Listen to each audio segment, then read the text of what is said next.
नमस्कार दोस्तों, मेरा नाम है राजा मिश्रा और जर्नलिस्ट राजा चैनल में आपका बहुत बहुत स्वागत है।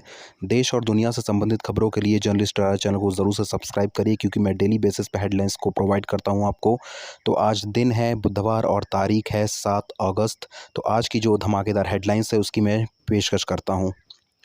लोकसभा में आज भारतीय जनता पार्टी के नेता ने कहा है कि इस साल के शुरुआत से जुलाई तक अब तक हमें 14.41 लाख सार्वजनिक शिकायतें मिली हैं, जिनमें से हमने 13.75 लाख शिकायतों का निपटारा किया है। बचे कुछ है शिकायतों का भी निपटारा हम जल्द करेंगे। राज्यसभा की बात करूं तो चुनाव आयोग ने राज्यसभा की 9 राज्यों के 12 रिक्त सीटों के लिए चुनाव का ऐलान कर दिया है। अब 3 सितंबर को इसके लिए मतदान होगा और यह 12 जो रिक्त सीटें हैं इसे भरी जाएंगी। कर्नाटक में कांग्रेस और भारतीय जनता पार्टी के बीच बहुत ज़्यादा टकराव देखने को मिल रहा है, क्योंकि भारतीय जनता पार्टी के वरिष्ठ नेता येदियुरप्पा लगातार सिद्धरमैया को रिटायर होने के लिए बोल रहे हैं, त्याग करने के लिए बोल रहे हैं अपने सीएम पद से।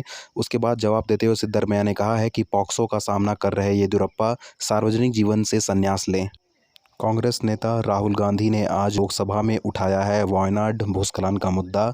उन्होंने राष्ट्रीय आपदा घोषित करने के साथ साथ मुआवजा बढ़ाने की भी मांग की है सरकार से। उन्होंने कहा कि इसे राष्ट्रीय आपदा घोषित किया जाए, क्योंकि बहुत बड़ा आपदा है ये।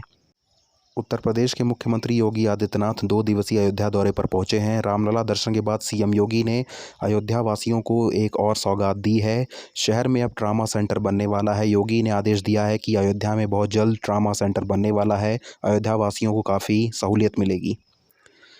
दिल्ली की बात करूं तो यूपीएससी सिलेक्शन रद्द करने के खिलाफ दिल्ली हाई कोर्ट पहुंची पूजा खेड़कर। उनके ऊपर सुनवाई जारी है। दरअसल उन्होंने यूपीएससी के खिलाफ हाई कोर्ट में याचिका दायर किया है और आज उसके ऊपर सुनवाई लगातार चल रही है दिल्ली हाई कोर्ट में। बसपा और इनेलो का हरियाणा विधानसभा चुनाव के लिए गठबंधन हो चुका है। तो बसपा इनेलो का रोहतक लोकसभा कार्यकर्ता सम्मेलन हुआ है आज।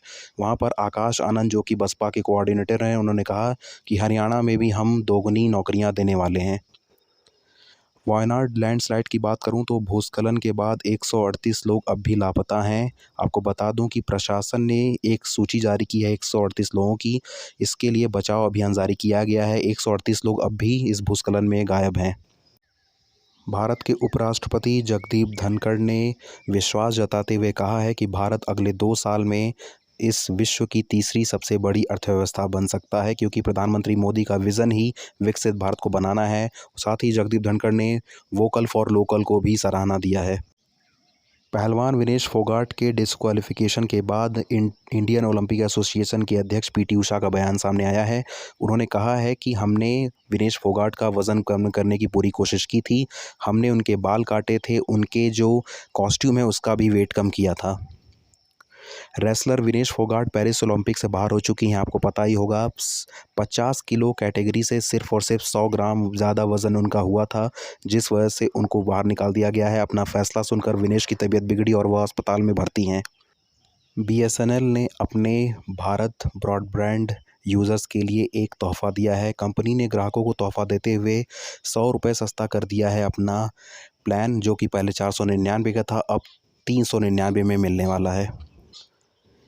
रिपोर्ट्स की माने तो शेख हसीना या तो यूएई या तो सऊदी अरब जा सकती हैं आने वाले दिनों में। उनके बेटे ने कहा था कि वे अभी भारत में ही रहने वाली हैं, यानी भारत नहीं छोड़ेंगी। भारतीय दूतावास के 190 कर्मचारी भी बांग्लादेश से लौट आए हैं भारत।